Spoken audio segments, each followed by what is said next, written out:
Good evening and welcome to my channel. Tonight, we'll be starting the short novel, The Hearts of Argyle Godfrey by Nicholas Leonard. There is a name on the UNOS National Waiting Transplant List that has been there since the early summer of 2023. And every time a viable heart becomes available to the person with this name, the heart ends up going to someone else, because he who has name refuses the heart. This has been happening so much so in the past 2 years that the name has even been bumped on the list. And still, whenever a heart becomes available, it ends up going to someone else. The following are the journal entries of the man who always denies a heart whenever one becomes available to him. The only evidence of him being still alive is the fact that his name is still on the list, and the fact that whenever a heart becomes available to him, he denies it and lets another person have it. I believe this journal, which was mailed to me without a return address, might explain why this is. I give this brief introduction to permit veracity to the story so that whoever reads it may believe in its truth. Chapter 1. Argyle Godfrey, your heart has been through too much.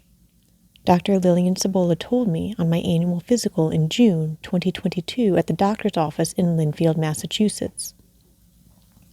She was a physician fresh out of whatever med school she had just graduated from, and she had replaced my pediatrician who had retired, a man who probably never thought that my body would forfeit my heart, Dr. Shea. I think she was 30-something, and I was 21, though suffering from the lingering affliction of teenage angst that I bandaged up with manners that would have made Dr. Shea proud. I noticed the green tattoo of a serpent and its many scales on the bit of wrist that surfaced between her sleeve and glove while she put the empty syringe into my chest right through my white t-shirt. You can't be trusted with it anymore, she explained while drawing back on the plunge. I looked down and saw the faintest plasma enter the tube in accordance with the withdrawal of the plunge. It was such a wispy gas that seemed to have come from the pinkest sunset. I looked from the syringe to Dr. Cibola's face, with my own face most likely contorted into awe. My voice came out quite emasculated. But I've only broken it once. She spoke as the syringe slid out of my chest. Romantically, yes. But the heart takes every kind of breaking. Argyle, you have been through too much. I looked around the room as if trying to find memories that quell my confusion. Yes, I had had misfortune and failure, quite large failures, especially after high school, and one bad relationship, but that was it. It all seemed par for the course for me, but I guess heartbreak caught up to me the way cigarettes do for some people.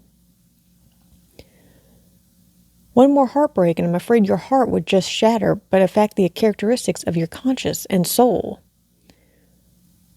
All I could do was breathe as Dr. Cibola exited the room with my heart sunset essence within a syringe. She returned with the glass sculpture that fit in her hand, an anatomically correct human heart with a vine instead of a vein. The glass was pink, and inside it glowed the sunset gas like an octopus constrained.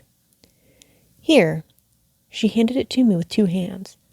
But careful, it can't belong to you anymore. But why?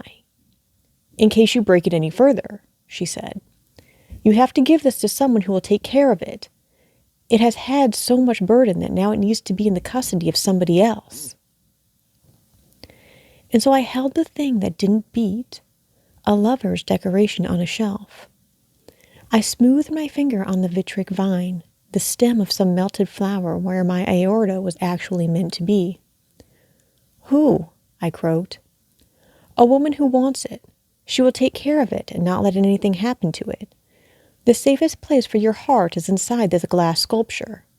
This glass sculpture is your heart, and the safest place for this sculpture will be in the hands of a woman who loves you unconditionally. Unconditionally? It's true, Dr. Cibola said. I was blinking. She continued with emphasis. You have to find her and give it away. I wanted to ask how I could find her, but I knew that Dr. Cibola wouldn't know. The moss infesting the cobblestone wall outside of Pine Grove Cemetery reminded me of the serpent tattoo on Dr. Cibola's wrist.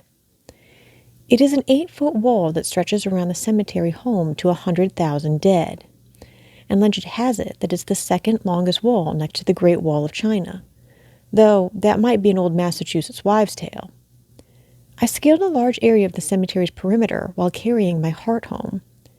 I couldn't decide if it felt light or heavy, if I should carry it in both hands or in one, ultimately deciding on holding it out in my right hand like I was about to hand it to an ancient Aztec priest. With all the colors of the ghost of spring, my glasswork heart had such a feeble glow. I looked and watched the gases in it twist, the breath of clouds at sunset. 'Twas my soul. I looked at my picture on the fridge when I got back to my house on a cul-de-sac in the suburbs of Lynn. In the picture, I was tan and in a khaki uniform, not too dissimilar from that of a sheriff's. I was sitting crisscross applesauce in the woods and smiling, a utility belt obstructing the full range of motion of my legs. It had been taken when I was 20 and in training for a park ranger job out in Idaho, a position in which I came short of, having failed the written test which would have pushed me through.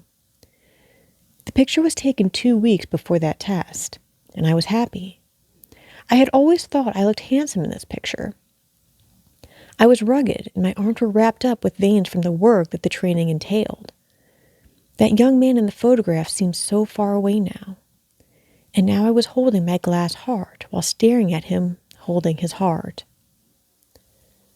Thus ends Chapter 1 of the Hearts of Argyle Godfrey by Nicholas Leonard.